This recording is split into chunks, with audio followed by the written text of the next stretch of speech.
Hi. Right, back to a watercolour now before I go back to the acrylics. I was asked this morning by a subscriber if he or she could see the photos I use for my landscapes, my watercolour landscapes. Well, I don't really use. I mostly use, if I do use any photographs, they're online. Are my previous paintings over the last 4 years. I work from those. I just find one that I like and I do a version of it. But I don't. If I work from a photograph that I've taken, usually on our wonderful river bike rides once a week with my friends, I still won't copy it. I'll still do a version of it. It's just a.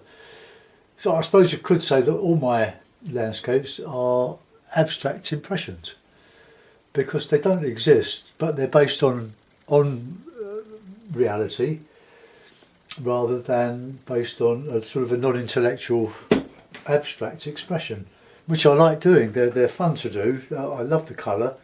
I've only just started sort of seriously trying to learn more about them, and I know some of you like them and quite a lot of you don't. But stay with me. It's a journey that we're all on. I don't want to do one thing. I know after 4 years it's the same old stuff recycled, and there are several of us doing the same old stuff, and it not only gets boring for the viewer, but it gets boring for the artist, because you're stuck in a groove without really trying other things. And I would encourage you to try other things, because it's all painting at the end of the day, and we should have fun doing it. But don't think that what we do is the only approach to painting, because it isn't. Right, okay, enough from me. I'm going to have a go with this Pro Art 1.5" brush. So 25, 37, 38 millimetres.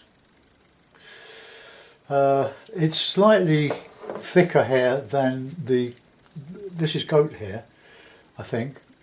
Slightly heavier than the hake. I'm going to see how it behaves. I just want to do a water scene, but I want the foliage on the bank to be on one side, so more or less an L-shaped picture. They're my colours: cadmium yellow, raw sienna, alizarin crimson, light red, ultramarine, burnt umber, Payne's grey, and burnt sienna.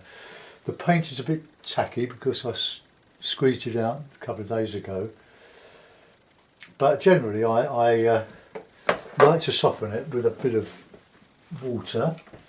So I'll soften the Payne's grey if I use it, and the burnt umber. Just give it a bit of water, and the light red, of course, and the alizarin. My main colours are raw sienna, the cadmium yellow, ultramarine, light red, and burnt sienna, with the other colours as a shortcut. Like the Payne's grey as a shortcut, which I will use for the cloud, no doubt, or not. I probably might use the light red and the ultramarine, which is a nice atmospheric look. So the paper is Fabriano, £130. So I'll give that a bit of a wet. Now I'm making this one up. I'm not looking at any photographs in case you think it's off screen, and I'm secretly having a look at it and pretending otherwise. So there we are. So I'll put a bit of a raw sienna look. So this is the light cloud. Oh, seems to be working all right.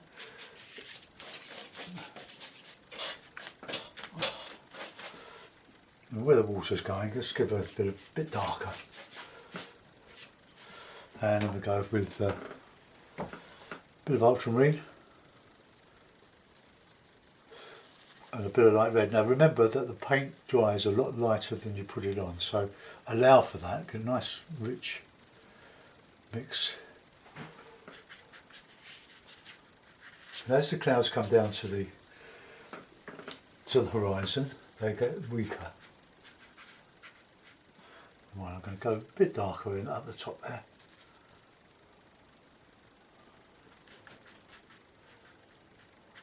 and I'll reflect some of that in the water here.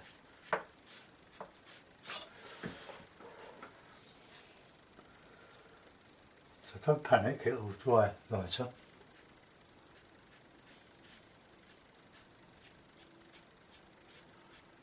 Right, I'm going to put my peach over here somewhere. Right, what's going to happen there, we're going to get a bit of a bit of a clearly defined cloud, probably a bit, but you never know quite how these are going to turn out. It's very hit and miss, and risky, dare I say. Okay, I'm going to dry that, just to freeze it in time.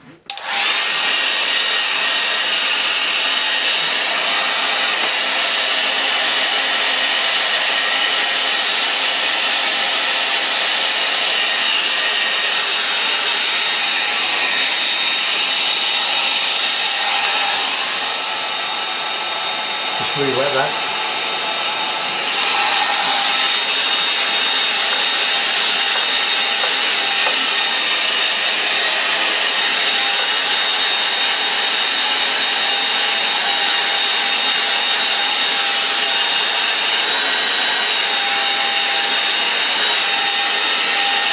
Right, you can see how much lighter that has dried. So I'm going to put in a bit of a background. I'll use some burnt sienna in with that bluey mix. I'll put some trees in the background. Hey, this is a good brush, isn't it? It's cheaper than the Hake. All the way across, keep the horizon.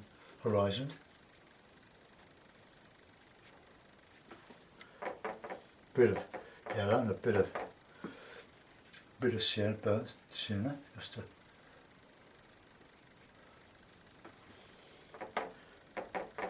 I like mixing the yellow with the sienna.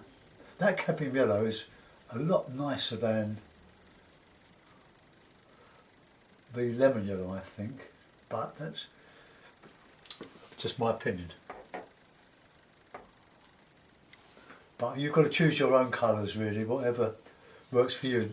The other thing is this isn't going to come to a knife edge like the Hake, but yeah, that's alright. Bit peachy. Okay, let's pull down some reflections of the sort of lake.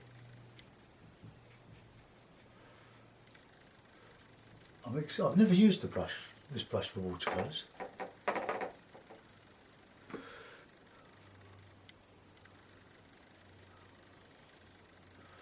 Bit more blue in there. Oops, it's a bit heavy. So I'll take some of that blue off it. It's got a little bit blue. Let's soften it a little bit.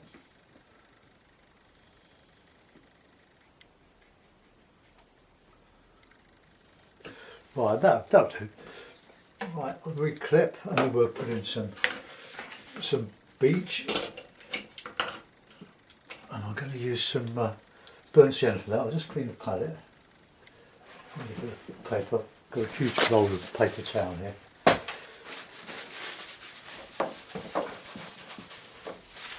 A nice working area, nice and clean. No. Okay, now then. Not quite convinced about that reflection, but anyway. Let's put a beech in. So we'll have a bit of burnt umber. And a bit of sienna.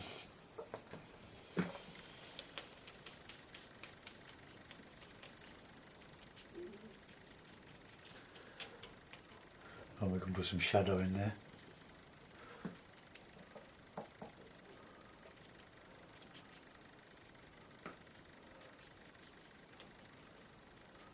Now I want some nice greeny, rich greens for these.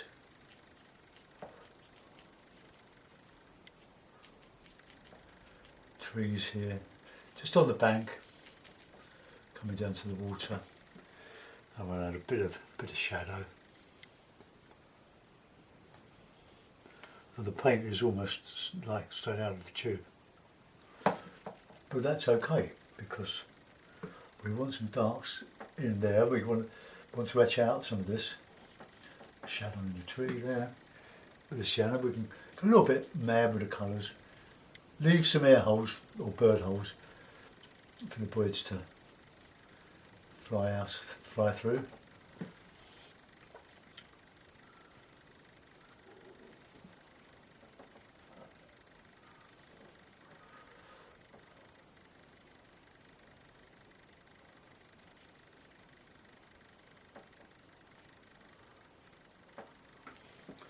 Bit of sienna, slightly autumny, and some really good. I can mix some Payne's grey with that now, just so the shortcut to the really good darks in here. Right, I want to get that tree higher, so let's just use the size of the brush.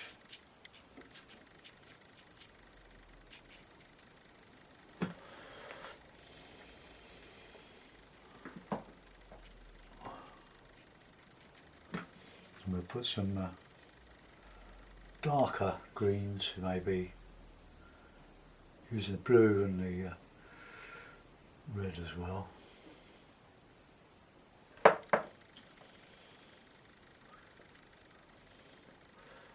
You'll see why in a minute.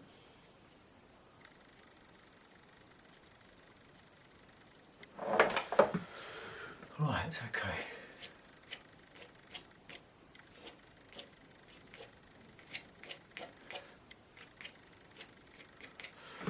Okay, we can put some detail in with the rigger in a minute, if we need to.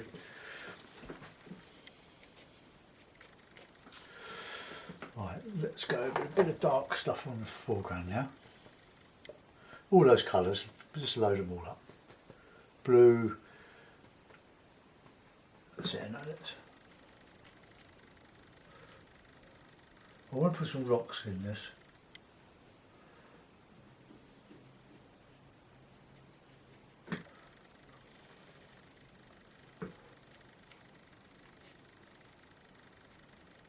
The best way to do rocks is to put some dark and then scrape it out. Now, really dark here.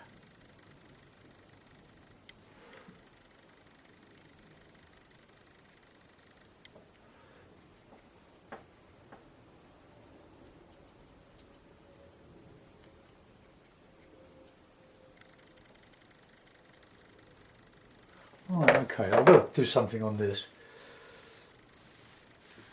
But it's not looking bad. Oops. That's more of the colour. Right, I might put a little bit of, let's fill in it over here a little bit.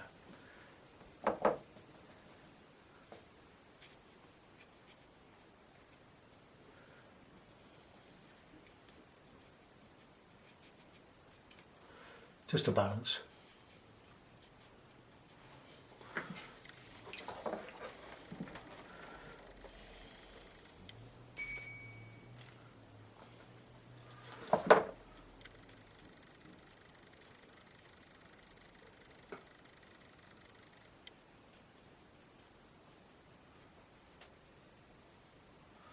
I'll use the rigger on that.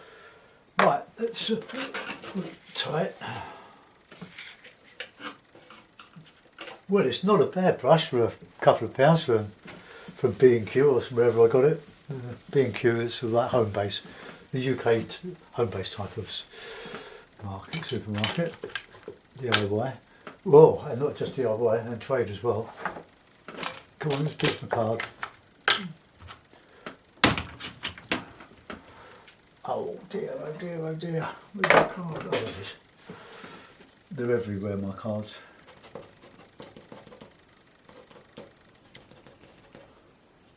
Okay, Dave, don't overdo it.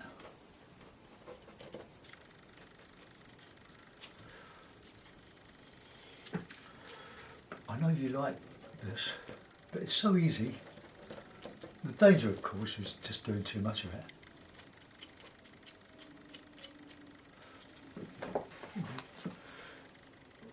We've got to turbocharge this somehow with a bit of detail in the background. Okay, right.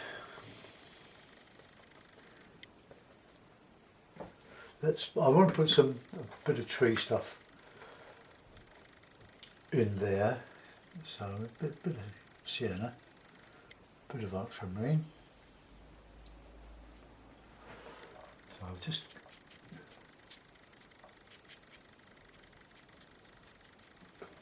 put a bit of green in there.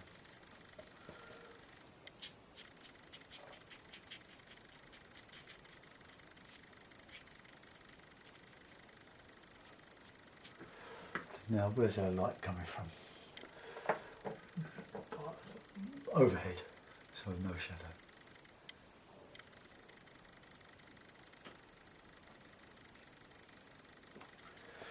Right, bit of dark.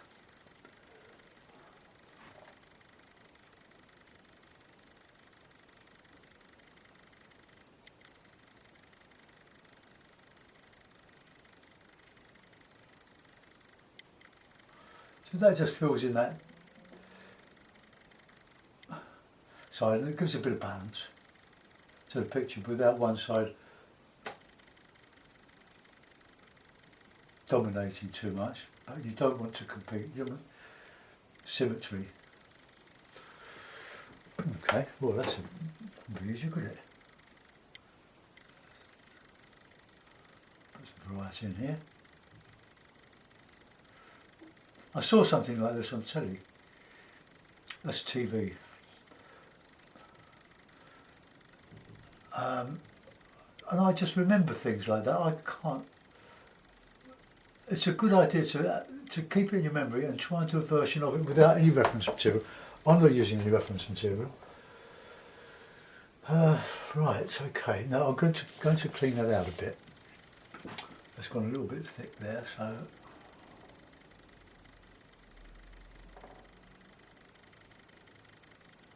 Extend a couple beyond. No rigor, just one brush.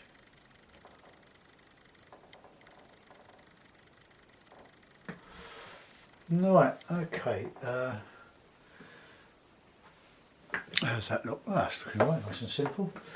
Well, I'm going to clean my brush, get a bit of tissue paper, I'm going to squeeze the water out of it.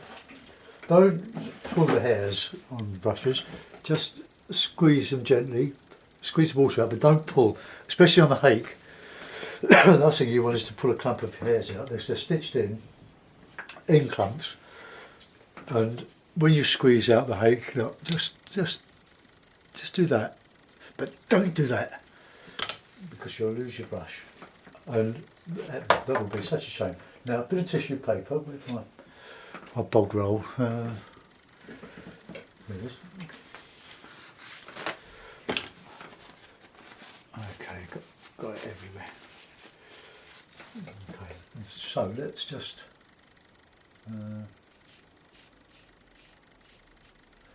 lift a little bit of that out there.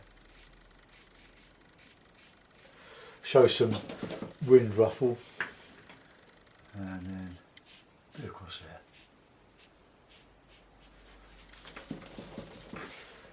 I want to get that straight.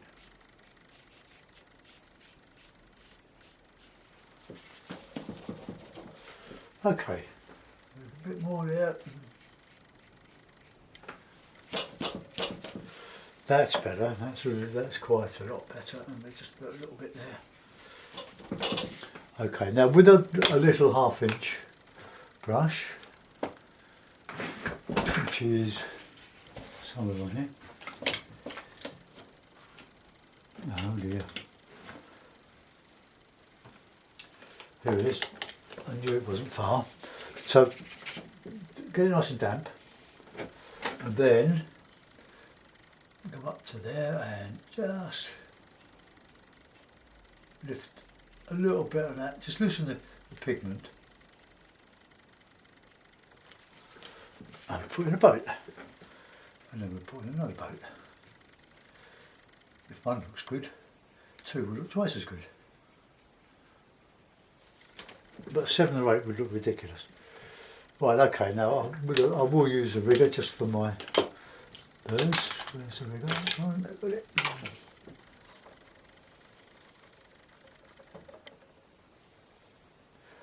Sort of bluey, just a bit of detail in the sky. I always find that it just links the sky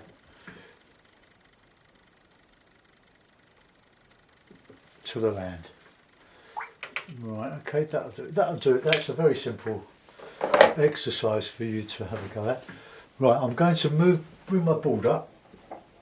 Oh, I've taken so much, but I'm going to put it in a mount, and we're going to see what that looks like as a simple impression from a TV program from memory. Right, get ready.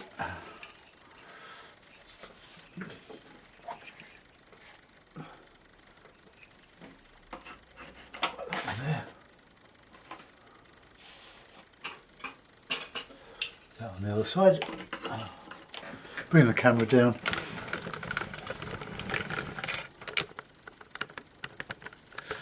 So I've done this many times before, or versions of it. They're very simple, but they're not as simple as we make them look. I've done this for a long time, but I think keeping things simple, Alan Owen's a great one for simplicity. Have a look at his channel if you're just setting out, absolutely superb. Stephen Cronin as well, but he's totally different. I've more in common with Stephen because we paint the same sort of fast, impressionist way. But they're both great artists in their own right, and I would highly recommend them for figurative type painting. Oh, there we are. If you want to look at it closely, let's go in on it. So that's the background. The nice warm reddy browns in the autumn trees. Bit of blue for distance. Not well done particularly. There's my little counterbalance. That side to balance the weight of all that lot going on. That's into like a wood going into the landscape beyond. Okay, well, I hope you enjoyed that. I'll get that uploaded and on Facebook. Have a look at my timeline, my Dave Usher artist. All the stuff I've done for the last couple of years is on Facebook now. I only paint on YouTube. I haven't time to do it for myself and do this, but I would do this anyway. But this way I can share it with thousands of people. Thanks for watching. See you soon. Bye bye.